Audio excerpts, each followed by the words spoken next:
Dead or alive, you're coming with me.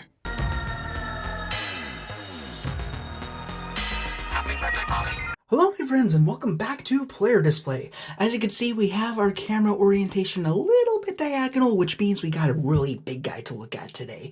But before I get into that, really quick PSA. Remember last time I always said that the video schedule might be a little bit off because some things were occurring? Well, I wish I weren't so clairvoyant, because literally the day after that, my bedroom kind of had a flood from the ceiling plumbing. You'll see a whole bunch of photographs and videos from that absolute abomination of an aftermath across the screen right now. Yeah, I just wanted to warn you guys, be sure that you protect your action figures. You never know what's going to occur around you that could wipe out many years' work within seconds' notice. But fortunately, everybody survived. But anyways, here we are with the future of law enforcement, the ED-209, he says in his best possible rich white old man impression that he's got. This is a figure that I've really wanted, especially since I'm kind of on a Robocop binge right now.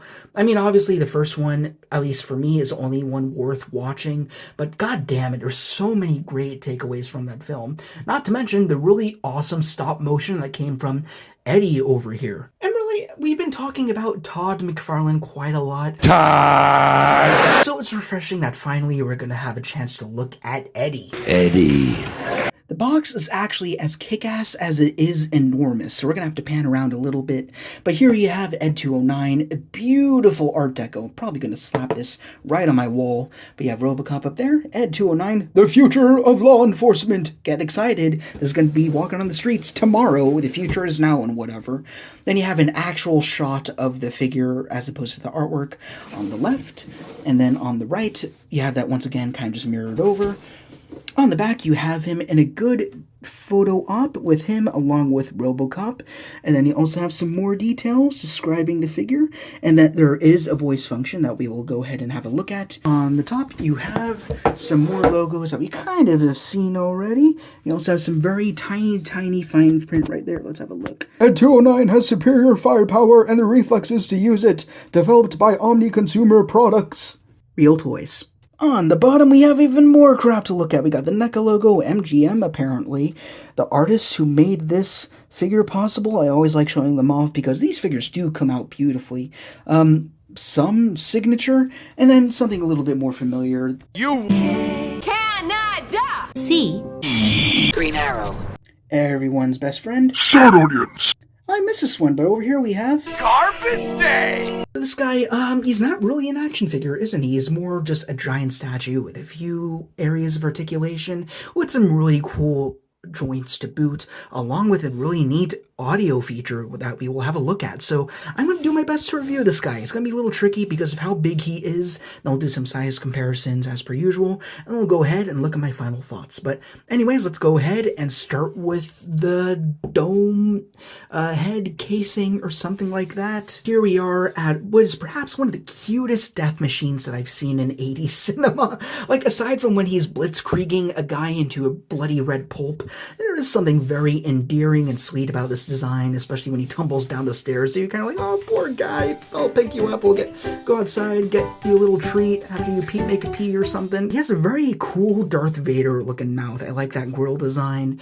It's got a very nice silver wash to sort of suggest that, not necessarily that he's aged, but since he's kind of a weapon prototype, that's kind of an area that gets a little bit of the blunt damage.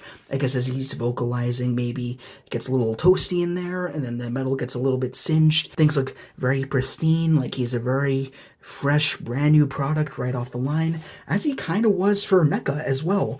I think this guy has been re-released on one occasion.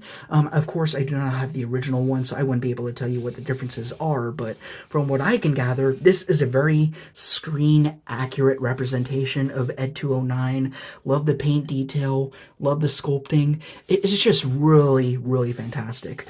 So, of course, up on the dome, you have almost a speaker-looking kind of thing. It's not an actual speaker, but it's kind of the design we have. It's almost like a wire mesh pattern going on. It looks fantastic. Like, there's a few minor inconsistencies. Like, I'm not sure if you can make it out on camera, but you can see, like, there's a big seam line, which isn't a big deal. But I did notice that there are a few little bumpies that kind of pop off. Yeah, right there you can see that it's a little bit raised. Minor little thing, but like, come on, are you ever gonna notice that? Off to, I guess, the shoulders, you have these two flaps which do articulate up and down, which is very good because the rest of these two arms do move. As for the arms, they are uniquely sculpted as they are in the movie. So I guess we'll go ahead and start with Righty over here, which is the more exciting one, I think. You have one of his rat-a-tat-a machine guns off to this side over here. And over here, you actually have some rockets, so that can panel up a little bit. And I also think that the rockets may or may not be removable. You can kind of see, you can push them out a little bit. I guess if you got a toothpick, you could push them out. Maybe get like a wire rig, make it look like a rocket is shooting out towards Robocop or some sort of, just some guy in an office. This one has less going on, but it's not to say it's any worse. This arm also has 2 more machine guns and then also, I guess, munition packs on the underside, so looking really neat. And I also like how there's also some wire details over there. I also have some more wires over here. Again, there's no wash, but there shouldn't be. Again, this is meant to be a brand new guy being presented to a room full of execs that he almost wiped out entirely. That was such a great damn scene. Let's go ahead and pan out so you can kind of get a good profile of this figure, because you can't really do that justice when we're zoomed in. But you can see you kind of have this leg going back, then forward again, kind of like a chicken walker from Star Wars. They have these really big pistons going up and then down the legs, which do ratchet up and down. We'll have a deeper look at that when we go towards articulation. You can see some red and black looking dial shapes up there, almost like hazard logos, I suppose. The details are so crazy. There's no chance in hell I'm going to be able to cover everything, but you can see if you get a little bit closer into the side of this leg, you have what looks like some printed on warning labels, or those stickers. They might be decals. I really can't tell, but I don't feel like they're peeling off. They're not going to get scratchy or anything, but I just really love the red. You got the yellow to break out that almost blue teal color that he's got. That's very faint, but that is very accurate to the film. I like that a lot. Over here, we're kind of hopping around. I hope you don't mind. We can't really go head to toe because this is not a humanoid we're working with. You have that, I guess, mesh accordion design to simulate a sort of neck that connects the pelvis and legs to the head up there. Looking really neat. Not rubbery material, it's a solid plastic, which is fine. I'm actually glad that most of this figure is pretty solid overall in terms of the plastics they use. I feel like if they got a little too overexcited with like rubber materials, too many joints, then he might just be very floppy and just an overall pain to work with. I'm glad that they pulled their punches. They knew the limitations of this inherent design. Down on the feet, he's got 3 digits, but you could see that in the middle one, he has a whole bunch of beautiful wireworks and hydraulics going all the way around, a little bit of gold, a little bit of red, some black, some wash. It's just very, very beautiful display piece. I don't know if you can quite call it an action figure, but for what it is, it's a beautiful display piece. I almost want to put this in my cubicle, but I'll think about that. It's really neat. Now let's move on to articulation. I can guarantee you I'm going to miss a few things. If I do, go ahead in the comments and let me know what joints I missed so other people can be informed. But as we talked about, we have the 2 shoulder joints which articulate up and then down. So of course, actually I'll put those out of the way as we go ahead and look at the arms. They all articulate exactly alike. So you have a swivel right there where you have kind of that quote-unquote rubber area for that joint. It can also pivot outward, and something you might want to be careful of, not too careful of, it's pretty well sculpted.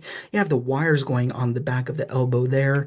They're not of a more flexible material or anything, but they are sculpted in a way that you can flex it to, I'd say, straight out without it breaking. It did not break. Did it break? It broke. Be careful with that. I'll go ahead and fix that later. You do have some swivel in this turret, and then nothing else going on up here, I don't think. Nothing going on in the munition pouches. Although, as we talked about over here, it is unique in that you have the rockets over there, so that can shift down and up, not a problem. Again, you got that swivel, you got the joint once more. Not going to bend that straight out, as we just learned. Onto the neck, we have just a swivel. It does go all the way around. It kind of gets stuck on the corners of that accordion, which I am okay with. Again, if they overdid that, maybe the head would be a little too top heavy. It would droop down or something like that. On the legs, we have swivel, which goes pretty much as far as you want. If you listen closely, there is a ratchet, which I like quite a bit. And then speaking of ratchet, that brings us to one of the most interesting yet most fragile points of articulation on this display piece. It is in this piston leg system. So let me be sure I do this properly so I don't break anything.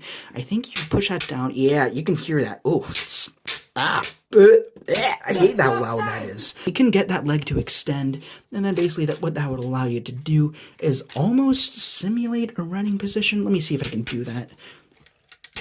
So let's ratchet it up to there. It's kind of a trial and error thing going on. Oh no!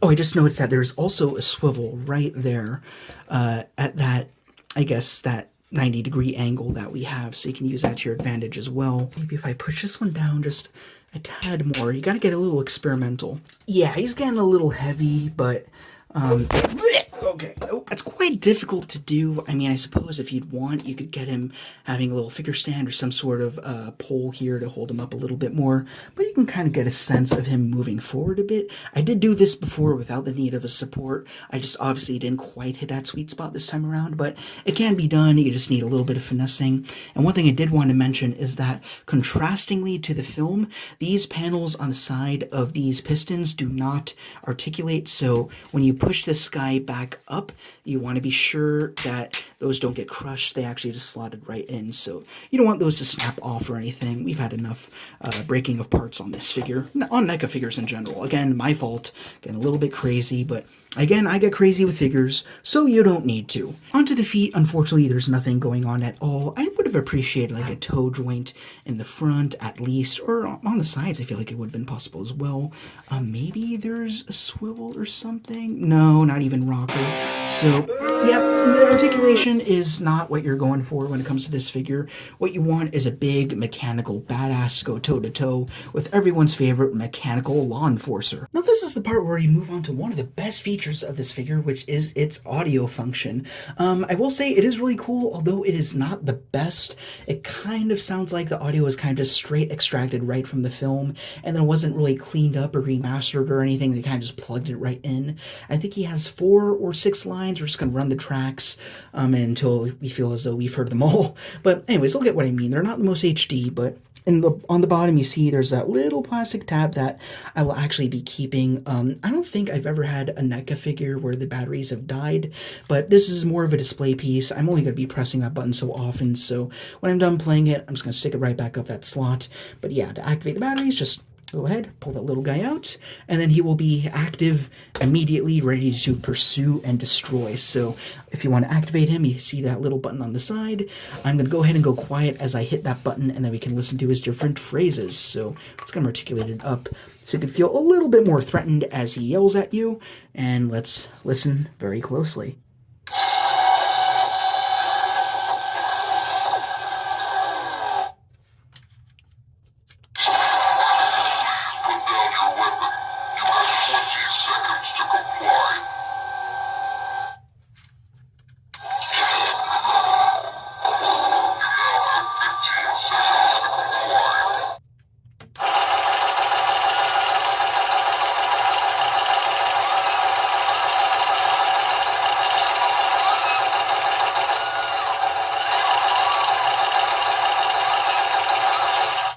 That one's probably my favorite. The screaming helps.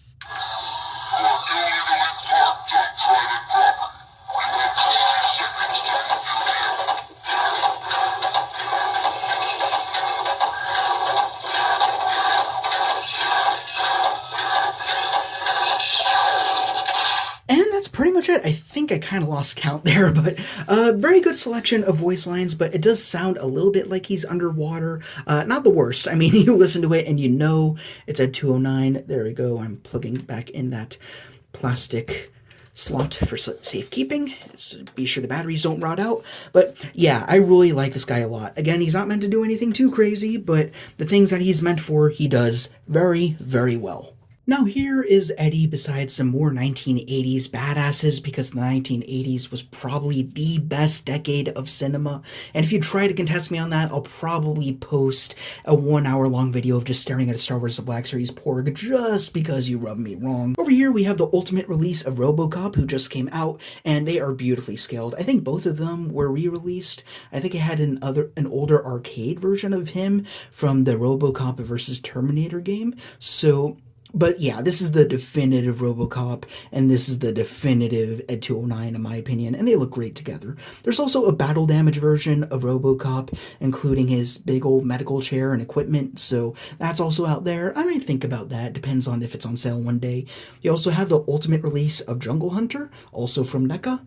And then we have the T-800, which I cite as one of the worst figures I've ever played with. He looks incredible, don't get me wrong, but that's where the compliments end. Like, if you don't believe me, play with him for a little bit, and then call me in the morning. Oh my god, it's such a nightmare.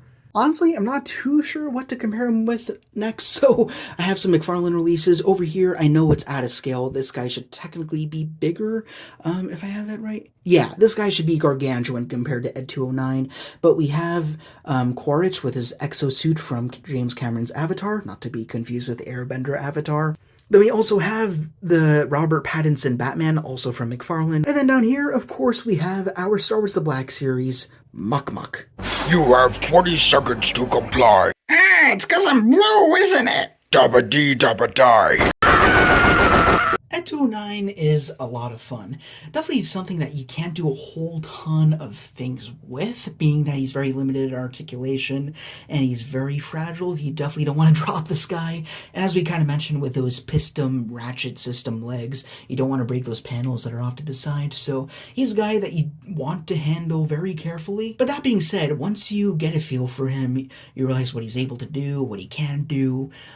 He's a lot of fun. Definitely that kind of thing where you just want to learn where the joints are, pose them up, then set them and kind of leave them there.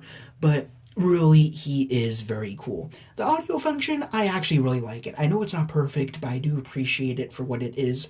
I mean, come on, what's ED-209 without that, you have 20 seconds to comply? If you're gonna get Robocop, you have to get ED-209 to supplement him. Like, I don't know how many other characters, let alone robots, we can get from the Robocop series. I mean, I guess you could get that Kane bot from 2. I don't think we've gotten a Robocop 3 version of Robocop with the jetpack and all of that. That would be pretty cool to see. For me, this can be my Robocop collection and I'm done. Like, I'm okay with having those one-off figures. That's what makes NECA so great. They pick up properties that aren't necessarily franchisable and that you can churn out like 100 or thousands of figures from a single brand. Like Marvel, you got a million things. Star Wars, we're getting a million things and then some. Same with DC, you know, all those really big heavy hitter lines. But NECA, they go pick up the little lines, the cult classics, Back to the Future, Robocop. I think they're also doing Gargoyles and TMNT. I mean, it's just really cool that they're